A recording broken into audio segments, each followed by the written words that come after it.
모든 공동체에는 조직이라는 게 있습니다. 조직을 어렵게 생각하지 않아도 좋을 것 같아요. 모든 공동체에는 그것이 영리를 추구하든 이영리를 추구하든 모든 공동체에는 조직이라는 게 있습니다. 조직. 이 조직이라는 것은 그 공동체가 본연의 목적을 아주 효율적으로 잘 수행해 나갈 수 있도록 이제 어떤 체계와 시스템 그리고 이제 사람들에게 어떤 일들을 하나하나 이제 이렇게 맡기는 것이죠. 예를 들어 이제 기업 같은 데는 이런 조직들이 있죠. 뭐 회장, 사장, 뭐 전무, 상무, 무슨 부장, 과장, 차장, 대리, 이런 식으로 이렇게 이제 쭉 조직이라는 게 있고 그 안에는 무슨 생산분이, 영업분이, 마케팅분이, 홍보, 뭐 인사, 재정관리, 뭐 이런 이제 그 회사가 잘 돌아갈 수 있도록 이제 부서들이 있고 부서장들이 있고 또 팀원들이 있고 뭐 팀장이 있고 뭐 그런 식으로 조직이 이렇게 다 짜여져 있죠. 학교에는 뭐 교장, 교감, 뭐 학생주임, 뭐 체육교사를 비롯해 많은 교사들, 또 서무과에서 일하는 일하는 분들, 또 뭐 식당 직원이라든지 그런 이 학교는 또 학교 나름의 그런 체계와 조직이 있어서 그 조직이 잘 굴러가야 그 공동체가 또 갈 수 있는 것이죠. 조직이 없는 데는 없어요. 뭐 예를 들어 운동부서, 뭐 예를 들어 축구팀도 마찬가지죠. 감독이 있고 코치가 있고 선수들이 있는 것. 교회 안에도 조직이 있죠. 그래서 뭐 장로, 집사, 뭐 권사, 권찰, 성도 이런 이제 조직들이 있고 또 부서들이 있죠. 그래서 뭐 찬양대나 뭐 새가족분이, 뭐 교사 여러 가지 부서가 있잖아요. 교회 안에도 이런 것들이 체계와 조직을 이루어서 질서 있게 이렇게 움직일 때 교회는 잘 움직여 가는 거죠.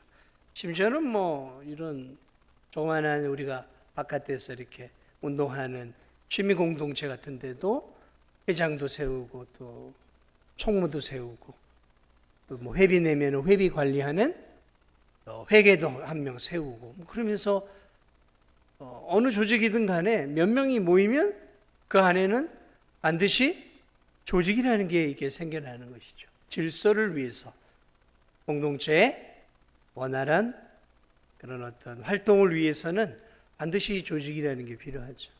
근데 오늘 여러분과 함께 나누고 싶은 이제 에베소서의 이 조직은 뭐냐면 가정이라고 하는 조직이에요.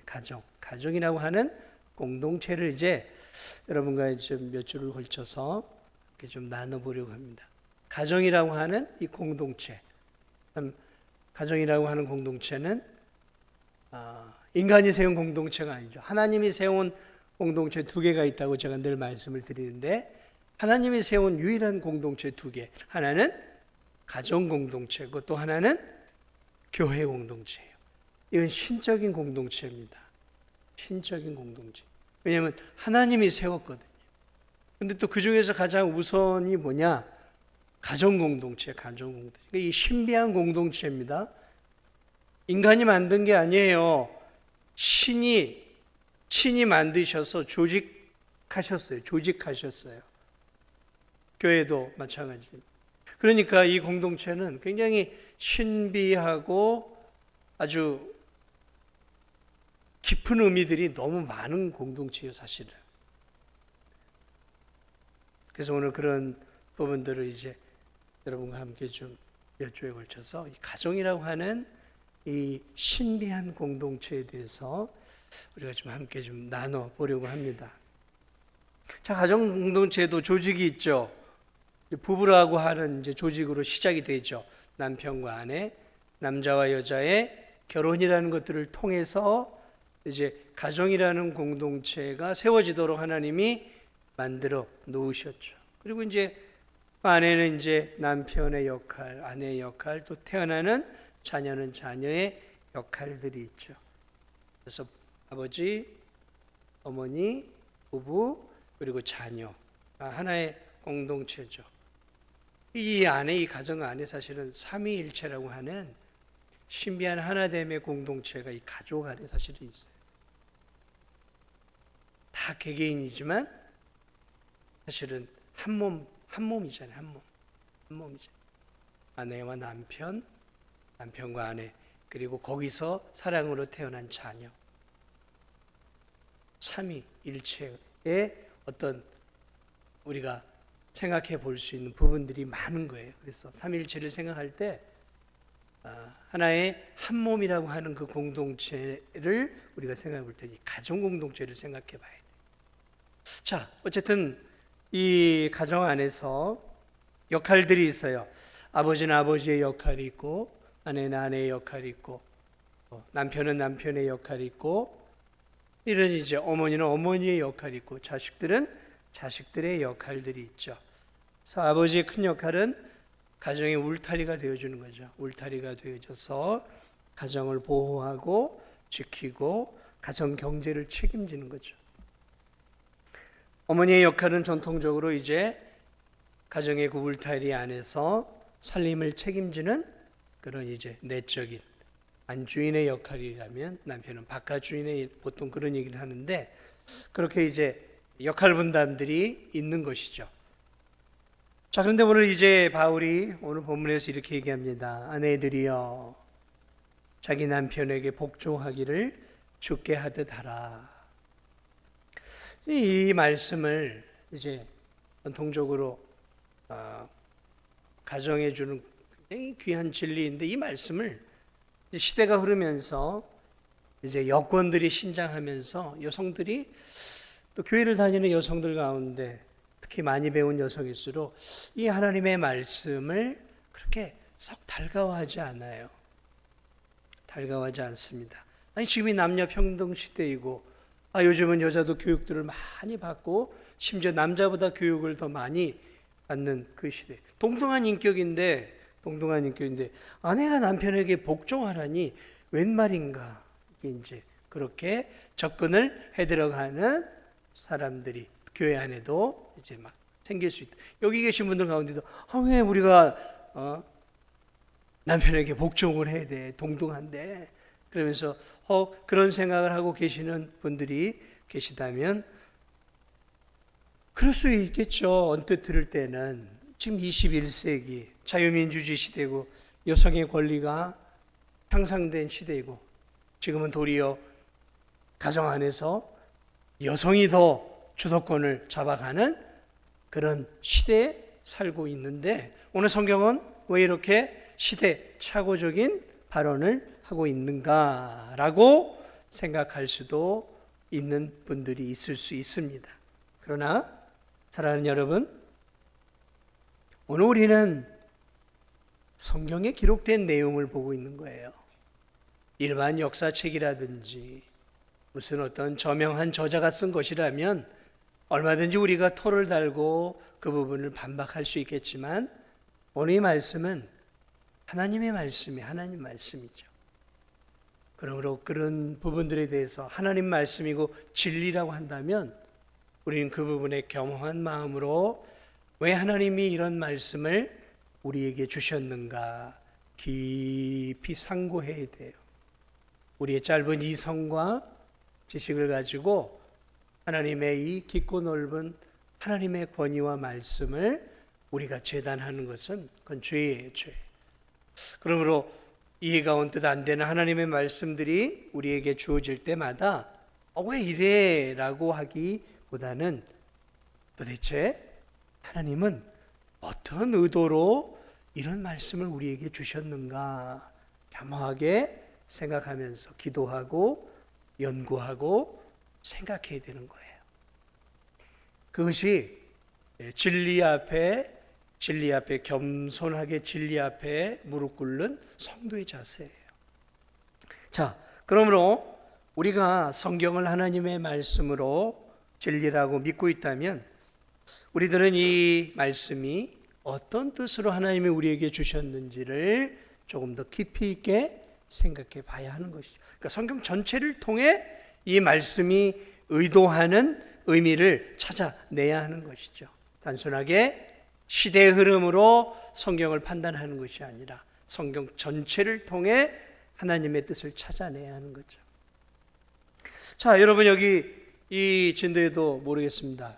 조기 축구단이 있는지 모르겠어요.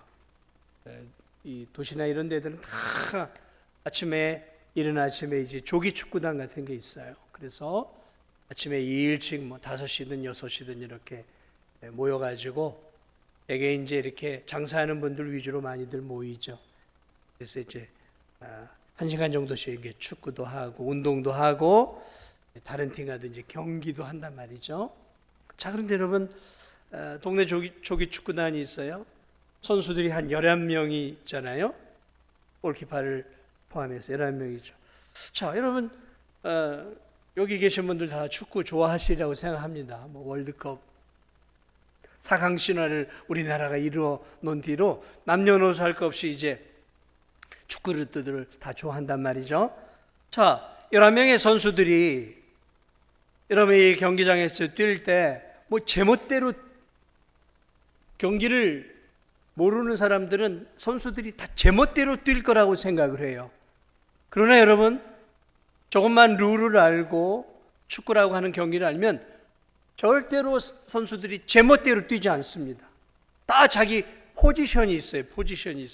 골키퍼의 포지션이 있고 또 수비의 포지션이 있고 미드필드의 포지션이 있고 또 포워드나 스트라이커의 포지션이 있단 말이죠. 다 자기의 역할들이 있어서 그 역할 안에 반경의 범위 안에서 움직이거나 아주 특별한 경우가 아니면 그 범주를 잘 벗어나지 않아요. 아주 수비 같은 경우도 굉장히 조직적으로 해서 이런 경기들을 할 때 업사이드 같은 것들을 만들어내는 전술 전략을 쓴단 말이죠. 자, 그런데 여러분 이 11명의 선수들이 자기의 포지션을 가지고 막 자기 마음대로 이렇게 움직이며 뛸 거라고 생각하십니까? 아니요, 그렇지 않아요. 이미 경기 전에 감독과 코치가 어떤 지시들을 내립니다. 그리고 그런 것들을 누가 이제 이 필드 위에서 가지고 조율을 해 나가냐면 이 완장을 찬 주장이 있어요. 그 주장이 그 필드 위에서 경기를 조율을 합니다. 그래서 주장이 어떻게 조율을 하느냐에 따라서 경기의 흐름이 달라지는 것이죠. 아무나 11명이 막 경기를 돌아다니지 않습니다. 그리고 그 범주 안에서도 자기 마음대로 하지 않아요. 경기를 조율하고 있는 주장이 있어요. 그리고 그 주장은 경기를 움직이면서 계속해서 지시를 내리면서 경기를 운영해 가고 있어요. 때로는 골키퍼에게, 때로는 미드필드에게, 때로는 스트라이커에게 어떤 식으로 해야 할지에 대한 어떤 지시들이 있어요. 전술이라고 하죠. 그런 전술들을 경기 내내 이렇게 가는 거죠. 물론 또 그 주장을 또 움직여내는 감독이 있어요. 또 감독은 주장에게 지시를 내리고 주장은 또 그런 것들을 이끌어가는 것이죠. 자, 이런 식으로 한 팀이 경기를 하는 데 있어서 주장을 중심으로 움직이고 있다는 거죠. 11명 모두 다 똑같은 인격을 갖고 있어요. 동등해요. 서로 의견도 제시하고 주고받아요. 그러나 결정적으로 그런 가운데서 주장이 이렇게 하라고 마지막으로 결정을 내리면 거기에 이제 팀원들은 경기를 할 때 절대적으로 복종을 합니다. 만약에 복종을 하지 않으면 그 경기는 망하는 거예요. 끝나는 겁니다. 가정도 마찬가지예요. 지금 가정에 대한 이야기를 하고 있습니다. 남편과 아내 모두 다 동등한 인격적 존재죠. 하나님의 탁월한 피조물이죠. 두 사람 다 남녀 하나님의 거룩한 자녀예요. 인격적으로 남녀는 높고 낮음이 없어요. 동등한 존재예요. 존귀한 자들이라는 거죠. 그러나 가정이라는 이 공동체도 조직이란 말이에요. 잘 조직이 되어 있어요. 그래서 이 공동체가 잘 돌아가기 위해서 이 공동체에 리더가 있어야 돼요. 리더가. 어느 공동체든 리더가 다 있어요. 그리고 그 리더 안에 그 리더를 따라가는, 리더와 교류하고 대화를 나누지만 리더를 따라가는 팔로워들이 있어요. 팔로워들이. 리더가 있고 팔로워가 있는 거죠. 오늘 이 본문의 말씀은 가정 공동체, 하나님이 창조하신 이 신적인 기관인 가정의 공동체의 리더는 남편이다 라고 말하고 있는 거예요. 그리고 아내는 리더인 남편의 인도를 따라 가정 공동체가 잘 움직일 수 있도록 리더를 잘 따라가는 팔로워라는 거예요. 팔로워. 그러면 누가 리더를 정하고 누가 팔로워를 정했냐라는 거죠. 네, 하나님이 정하신 거예요. 하나님이 이 신적인 기관인 가정을 만드실 때 다 조율을 해 놓으신 거예요. 리더를 남편으로 정해 놓은 거예요. 아내는 남편과 협력해 가정 공동체를 세워가는 그런 어떤 헬퍼로 세워 주신 것이죠. 그런 것들을 우리가 어떻게 알 수 있느냐? 하나님이 처음에 인간을 만드실 때 아담을 만드셨어요. 아담을 만드셨어요. 그리고 아담을 만들어 놓은 다음에 하나님이 아담의 갈비뼈를, 그가 자고 있을 때 갈비뼈를 통해 돕는 배필인 하와를 만드셨어요. 그래서 근데 여러분 잘 한번 생각해 보세요. 하나님이 아담과 하와를 동시에 만들 수 있었어요. 동시에 아담과 하와를 만들어 놓고 자 너희들은 이제 부부다 이렇게 할 수 있었어요. 얼마든지. 뭐 그 하나님에게 어려운 일 아니죠. 그런데 하나님 그렇게 하지 않아요. 먼저 아담을 만들어 놓으십니다. 우선적으로 아담을 만들어 놓으시. 자, 그리고 순차적으로 아담의 가장 소중한 갈비뼈를 통해서 하와를 만들어 내시죠. 하와를 만드셨어요. 순차적으로 만드셨어요. 그러니까 하나님이 하시는 모든 일에는 의도성이 있어요. 목적이 있다라는 거죠. 하와를 차후에 만들어 놓으신 거죠. 자, 창세기를 유심히 보면 하나님이 처음에 아담을 만드시고 아담에게 아직 하와가 없을 때 아담아, 저 동물들하고 짐승들의 이름을 네가 지어라라고 명령을 내리죠. 여러분, 이 이름을 짓는다는 것은 사물에 대한 개념과 사물을 파악하지 않으면 이름을 짓기 어려워요. 그리고 이름을 짓는다는 것은 이름을 짓는 사람이 권위자라는 거예요. 다스리는 자라는 거죠. 다스리는 자가 다스림을 받는 것을 이름을 짓는 거예요. 예를 들면 우리가 이걸 우리가 만들었죠, 인간이. 그리고 이걸 우리는 컵이다 또는 뭐 잔이다 이런 식으로.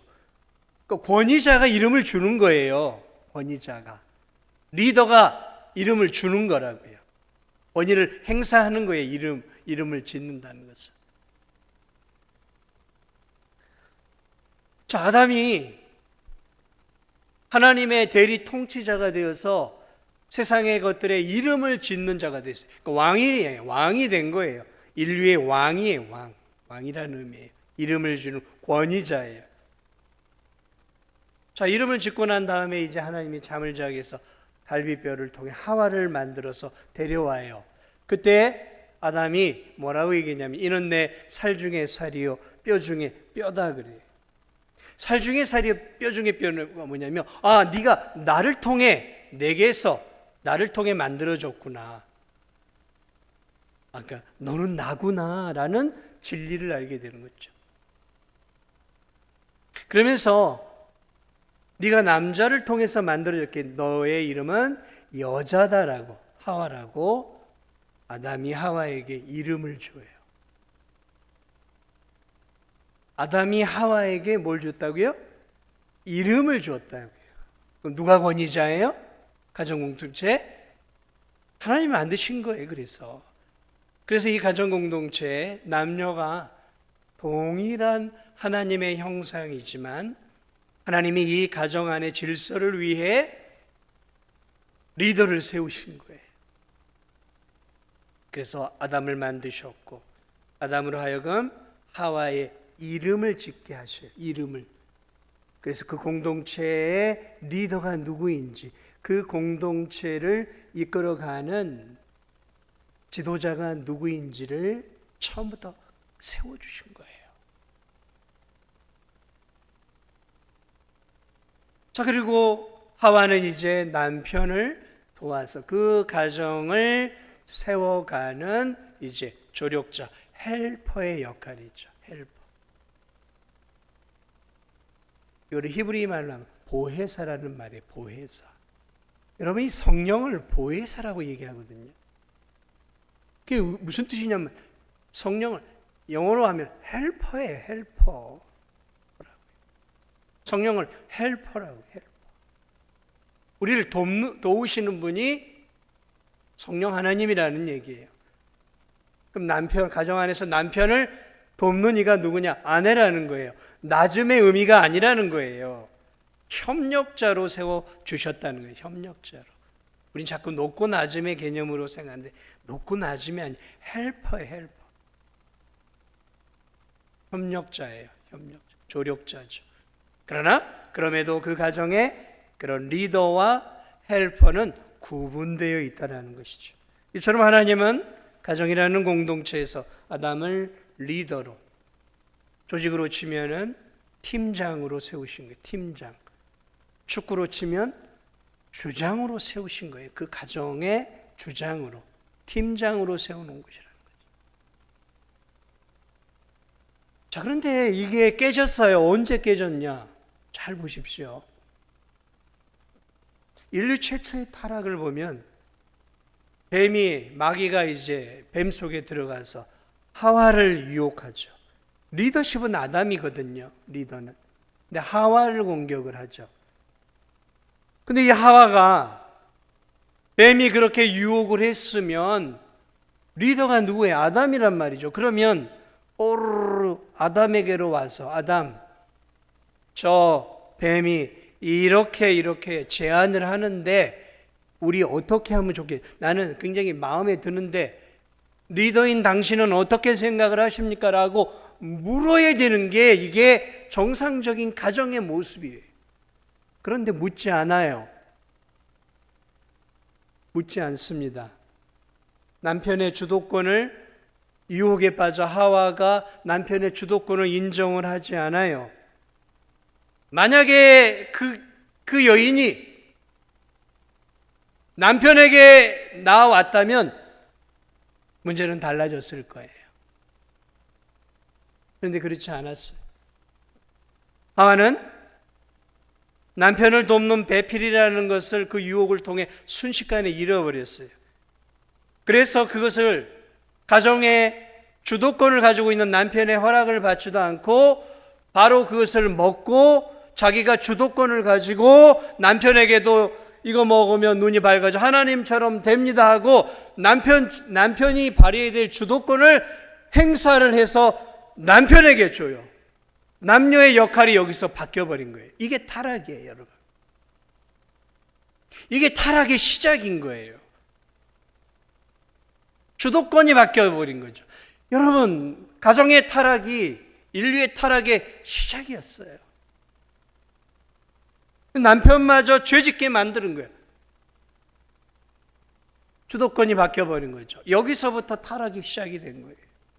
그러면서 남녀 이 부부가 하나님 말씀에 불순종하며 인류는 이제 죄 가운데 살게 되어진 것이죠. 만약 뱀이 하와를 유혹할 때 하와가 가정 아니에요. 가정의 리더인 남편에 가서 뱀이 이렇게 하는데 여보 우리가 어떻게 해야 될까요? 라고 상의를 해야 되는 게 맞는 거였어요. 그리고 남편의 의견을 존중해야 돼요. 왜? 서로 의견을 조율하지만 결정권은 남편에게 있는 거예요. 그게 리더예요. 리더는 결정하는 거예요, 여러분. 어느 단체를 보세요. 결정권은 누구에게 있는가? 서로 상의하고 조율하지만 최종 결정권은 리더에게 있는 거예요. 그게 모든 조직의 순리예요. 그것이 성경이 말하는 순리인 거죠. 자, 그런데 오늘 이 여인은 남편에게 묻고 따지고 남편의 인도를 따라야 함에도 불구하고 자신이 주도권을 행사했어요. 그 가정에.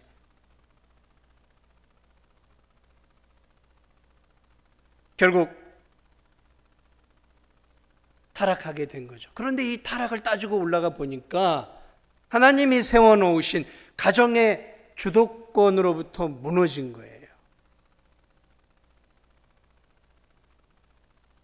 인류의 타락은 어떤 의미에서 여자가 가정에서 자신의 신분을 망각하며 머리 노릇을 시작함으로 가정의 타락과 인류의 타락은 시작이 된 거예요. 그러면 여러분, 이 가정 안에서 아내가 주도권을 잡고 가정을 이끌어가는 것은 굉장히 위험한 일이에요. 오늘 이 본문이 말하고자 하는 이야기를 하고 있는 거예요. 여러분, 축구팀의 주장은 한 명이죠. 야구팀의 주장도 한 명이에요. 배구팀도 맞아요. 그런데 여러분, 언제 이 팀이 갈등을 겪냐면요, 리더의 의견을 수용하지 않는 팔로워들이 나오기 시작하면서 그들이 리더에게 대항하고 자신의 리더권을 주장하기 시작할 때 그 공동체는 위험한 상황으로 몰려가게 되어지는 거예요. 어느 공동체나 마찬가지예요. 그럼 모세가 이스라엘 백성들이 이끌 때 하나님이 모세에게 리더권을 주셨잖아요. 인도해라. 그런데 누가 이 모세의 지도권을 사사건건 건드리냐면 이 아론과 미리암이라고 하는 가족이죠. 누나하고 형이 욕심을 좀 부리기도 했어요. 그럴 때 여러분 어떻게 됐습니까? 미리암이 허이 모세만 하나님 지도자야? 나는 모세 누나인데, 그러다가 자기가 주도권을 발휘하려다 하다가 하나님이 벌을 내려 문둥병을 발하게 하시잖아요. 공동체의 위기는 언제나 리더십을 대항할 때 공동체의 위기가 찾아오는 거예요. 가정의 지금도 마찬가지예요. 가정의 위기는 언제나 이 리더십의 역할을 못하거나 리더를 무시하는 아내들이 생길 때 가정은 언제나 불화를 겪게 되어지는 것입니다. 그래서 우리가 이 본문을 성경적으로 잘 접근해 들어가야 하는 거죠. 높고 낮음의 문제를 이야기하고 있는 게 아니에요. 성경은 리더십에 대한 이야기를 하고 있는 거예요. 누가 주장이냐? 둘이 아니라는 거예요. 가정 안에도. 가정이라는 팀의 팀장은 남편이라는 이야기를 하고 있는 거예요. 남녀 부부는 함께 한 가정을 이끌어가는 한 몸 공동체죠. 그래서 이 두 사람을 통해 이 가정이 하나님의 나라를 이 안에서 만들어 가야 하는 것이죠. 자, 그런데 부부가 서로의 리더권을 잡기 위해서 서로가 자기 주장이 옳다고 서로가 계속해서 다투고 싸우고 조율하거나 이렇게 하지 않고 으르렁거리고 싸우면서 서로가 리더십이 되고자 한다고 하면 여러분, 이 가정은 어떻게 되겠습니까? 불을 보듯 뻔한 거 아니겠습니까? 리더는 하나인데 둘 다 리더의 역할을 하려고 하고 주도권을 잡아가려고 한다면 그 가정은 어떻게 되겠습니까? 엉망이 되겠죠. 오늘 그래서 성경은 이렇게 얘기를 하고 있어요. 그리스도께서 이 교회의 머리가 됨 같이 남편이 아내의 머리다. 남편이 아내의 머리라고 말하면서 무엇과 비교를 하고 있냐면 놀랍게 교회의 머리가 그리스도인 것처럼 가정의 머리는 아내가 아니라 남편이다라고 이렇게 평행선을 걷고 있어요. 교회의 머리가 그리스도인 것처럼 가정 안에서 아내들은 남편이 머리라는 사실을 절대로 잊지 말라라고 말하고 있는 것이죠. 교회의 지도권이 예수 그리스도에게 있다는, 예수 그리스도께서 교회인 우리 성도들을 돌보시고 먹이시고 입히시고 보호하시고 지키시고 교회의 안위와 행복과 영생을 책임져 주시는 것처럼 남편은 가정의 머리가 되어서 예수 그리스도처럼 그 가정의 필요를 공급하고 그 가정의 울타리가 되고 그 가정의 남편과 자녀들을 보호하고 지키고 책임지는 구속자의 역할을 해야 하는 존재다라는 거예요. 이건 단순하게 그냥 머리 노릇하고 으라는 게 아니라 책임의식을 심어주는 거예요. 책임의식. 남편의 역할이 얼마나 막중하냐. 그리스도가 교회를 책임지는 머리 역할을 하듯이 남편은 가정의 머리가 되어서 그 가정의 울타리에 그늘이 되어서 이 죄악된 세상으로부터, 이 무시무시한 세상으로부터 아내와 가족을 지켜내고 먹을 것들을 책임지고 보호하고 가정의 행복을 만들어가는 그런 그리스도가 교회를 책임지듯 가정을 책임지는 그런 머리 역할로 세워주셨다는 거예요. 이게 머리 노릇하고 이러라고 하는 그런 머리가 아니라 목숨을 바쳐서 그 공동체를 책임지는 그러한 주장으로 삼아 주셨다는 의미예요. 그리고 아내는 그 남편이 이 공동체, 가정 공동체의 구속주와 같이 보호하고 책임지는 그 역할을 감당하는 그 남편을 존중하고 그 남편을 사랑하고 그 남편이 가정을 위해서 뭔가 결정할 때 기쁨으로 헬퍼로서 도우며 따라가라는 거예요. 함께 만들어가는 의미예요. 그래서 사실은 오늘날 남편들이 너무 분주하죠. 그러다 보니까 아내들이 남편을 대신해서 남편이 해야 하는 가정의 중대한 결정들을 아내들이 혼자 하는 경우들이 있어요. 하와처럼 남편의 의견을 물어보지도 않고 주도적으로 가정을 이끌어가는 여성들이 있어요. 제가 말씀드리는 것은 정상적인 가정을 얘기하는 겁니다. 가정의 중대사를 남편의 의견을 따르지 않고 자신의 주장을 따라서 가정을 이렇게 끌고 가는 여성들이 있어요. 굉장히 파워풀해 보이고 주도적으로 이끌어가는 여성들이 있는데 그는 하나님이 세우신 가정의 그런 역할에 있어서 심대한 잘못을 저지르고 있는 거예요. 가정의 머리 역할은 아내가 아니에요. 남편이 해야 할 일이죠. 아내가 주도적으로 가정을 다 책임지고 결정하고 이끌어 간다. 그건 비성경적인 가정입니다. 부부가 서로 간의 가정의 중대사에 대해서 토의하고 의논하고 필요해요. 그게 정상적인 가정입니다. 토의하고 의논하고 서로의 의견들을 수렴하는 과정들은 필요해요. 그러나 그 모든 것들을 의논하고 마지막으로 결정을 내려야 되는 것은 남편의 역할이에요. 왜냐하면 남편이 그 가정을 생명처럼 책임지는 역할을 가지고 있기 때문에 그런 거예요.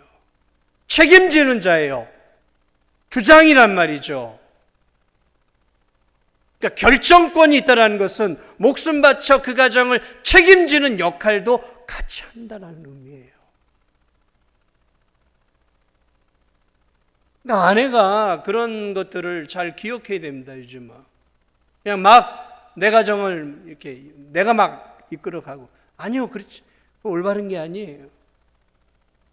반대로 남편도 이런 남편들이 있어요. 바쁘고 일도 많고 하니까 그냥 귀찮으니까 다 아내한테 떠맡기는 거예요. 당신이 알아서 해. 당신이 알아서 해.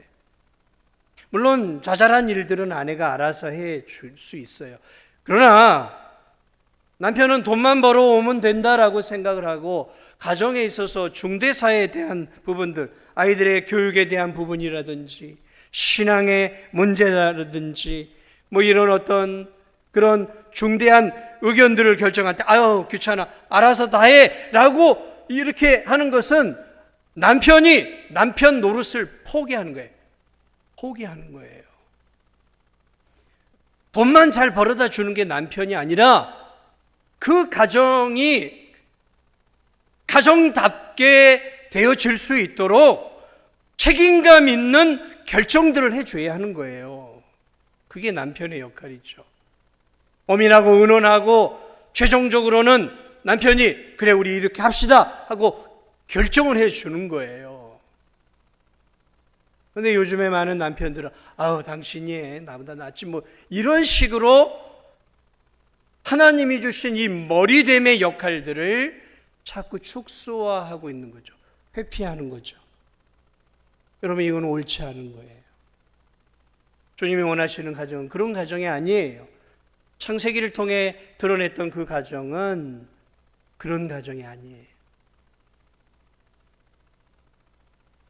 그럼 아내들은 남편들을 정말 존중할 수 있어야 돼요. 물론 그렇게 존중할 수 없는 상황에 이른 그런 최악의 남편들도 있어요. 그러나 제가 그런 남편들을 의미하는 게 아니라 그래도 가정 경제를 책임지고 가정을 꾸려가는 부부 관계를 정상적으로 가는 남편이라고 한다면 아내는 최선을 다해서 남편의 주장과 머리됨을 인정해 줄 수 있어야 되는 거예요. 물론 그런 예외적인 경우들은 있어요. 어떤 예외들이 있냐면 중대사에 있어서 남편이 결정하는 것을 무조건 아내가 다 따라야 되느냐? 아니요, 꼭 그런 것만 아닙니다. 따르지 말아야 될 것도 있죠. 신앙생활을 하다 보면 남편이 양심을 거스리는 것들을 요구할 때가 있어요. 그런 것은 따르면 안 되는 거예요. 예를 들어 먹고 살기 어렵다고 남편이 아내한테 여보 우리 사기쳐서 좀 돈 좀 벌어볼까? 그렇게 아내에게 제의하면 그러면 아내가 아유 그래 우리 남편이 머리 대고 우리 남편이 원하는 대로 따라가는 것이 성경적이니까 따라가야 되겠습니까? 예? 우리 사기 칩시다. 우리 보험 사기 좀 쳐봅시다. 탁 해가지고 이렇게 해서 당신이 탁 해서 들어 눕히죠. 탁 그럼 내가 그거 가지고 소리 지르고 뭐 해.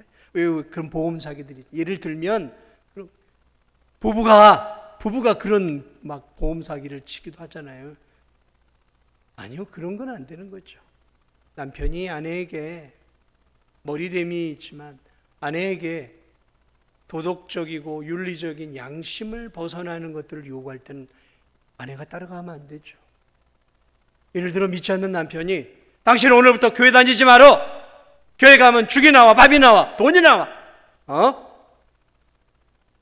이러면서 신앙생활 하지 말라고 하면 예 여보 이젠 죽을 때까지 내가 신앙생활 하지 않겠습니다. 이렇게 순종하는 것이 올바른 걸까요? 아니요.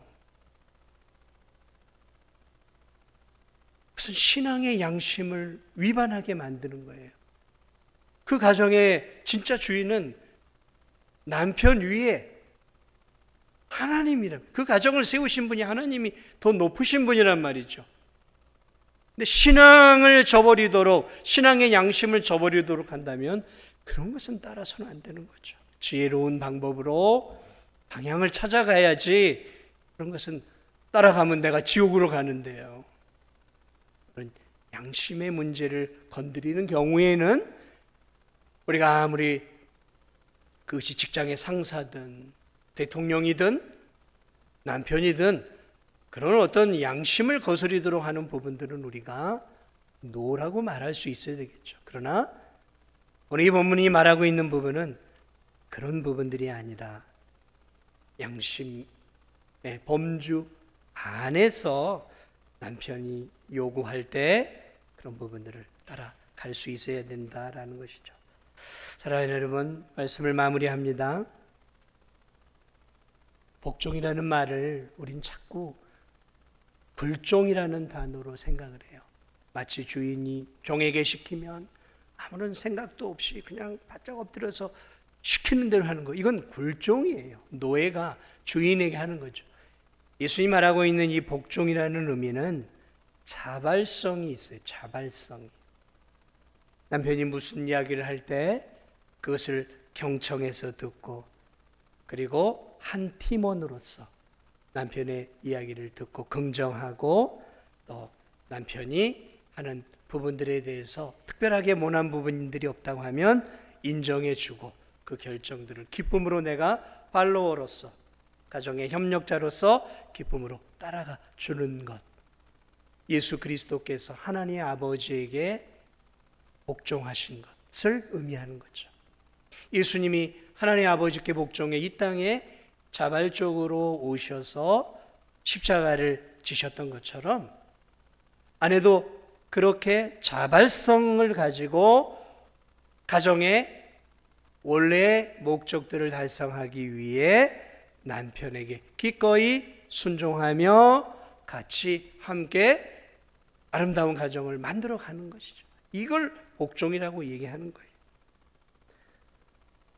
집안이 늘 어지러운 가정들이 있죠. 있어야 될 제자리에 물건들이 없이 그냥 여기저기 책이고 옷이고 신발이고 그냥 액세서리고 집안에 이렇게 널려 있는 집들이 있단 말이죠. 여러분, 그런 걸 보면은 얼마나 혼란스럽습니다. 마음이 편치 않아요. 혼돈스럽고 어지럽고 무질서하단 말이죠. 정상적인 사람들이 그런 것들을 보면 피곤해요. 마찬가지입니다. 가정의 질서가 깨진 가정들, 남편과 아내의 역할이 전이된 가정들, 그런 가정들은 혼란스러워요. 가정의 질서들이 깨어져 버렸기 때문에 혼란스러워요. 질서가 바르게 서야 합니다. 주님이 교회의 머리이고 우리가 주님을 따라가듯이, 물론 가정도 결국은 따지고 보면 우리 주님이 머리이시죠. 그러나 이 교회도 주님이 머리이시지만 교회도 조직이라는 게 있고 리더가 있단 말이죠. 그리고 조율하고 각 부서 안에 리더의 의견들을 결국 우리가 또 따라가면서, 리더는 자기 마음대로 결정하는 것이 아니라 할 수 있으면 우리 위에 있는 리더 되시는 그리스도의 뜻을 따라 리더는, 작은 소 리더는 그것을 결정하고, 그리고 그 밑에 있는 팀원들과 교우들은 그 리더의 결정을 수용하고, 그래서 함께 팀워크를 이뤄서 하나의 교회 공동체를 만들어 하나님 기뻐하는 나라를 세워가고, 또 가정은 가정대로 남편과 아내의 역할들을 잘, 그렇게 자신의 역할들을 잘 이해하고 수용을 해서 남편은 남편의 역할을, 아내는 아내의 역할들 이렇게 함께 수용하면서 하나의 공동체를 만들어 아름답게 이렇게 나아가는 모습들. 바로 그러한 아름다운 공동체를 통해, 그 공동체, 가정 공동체를 통해 누가 드러나냐면 바로 그 공동체가 바르게 서게 되어질 때 그리스도가 드러나는 거예요. 그리스도가 드러나는 공동체. 그래서 가정 공동체를 통해 누가 드러내야 되는가? 남편도 아니고 아내도 아니고 조화로운 그 가정 공동체를 통해 그 안에서 그리스도가 다스리는 그리스도의 은혜로운 모습들이 드러나는 것. 이것이 하나님이 원래 이 가정을 만든 원래 목적이에요. 우리가 이런 부분들을 잘 기억하면서 오늘날 가정들 얼마나 많이 무너져 가고 있습니까? 도저히 이게 남편이고 내 아내의 역할들이 혼재돼. 그럴 때 세상 사람들이고 교인들이고 하네, 이렇게 아름답게 세워져 있는 남녀의 역할을 잘 감당하는 그런 가정들을 바라볼 때, 거기서 우리는 진정으로 참된 하늘의 공동체를 발견할 수 있는 것이죠. 오늘날 가정들이 점점 매력이 없어져 가는 이유가 무엇일까? 참으로 하나님이 기뻐하는 아름다운 이런 그리스도인의 가정 공동체들이 줄어가기 때문이라는 거죠. 그런 의미에서 오늘 이 본문은 우리에게 아름다운 가정 공동체를 만들어 하나님께 영광을 올려드려야 될 우리의 책임들을 다시 한번 생각해 보게 됩니다. 아름다운 가정 공동체를 만들 수 있는 저와 우리 성도들이 되시기를 주님의 이름으로 축복을 드립니다. 우리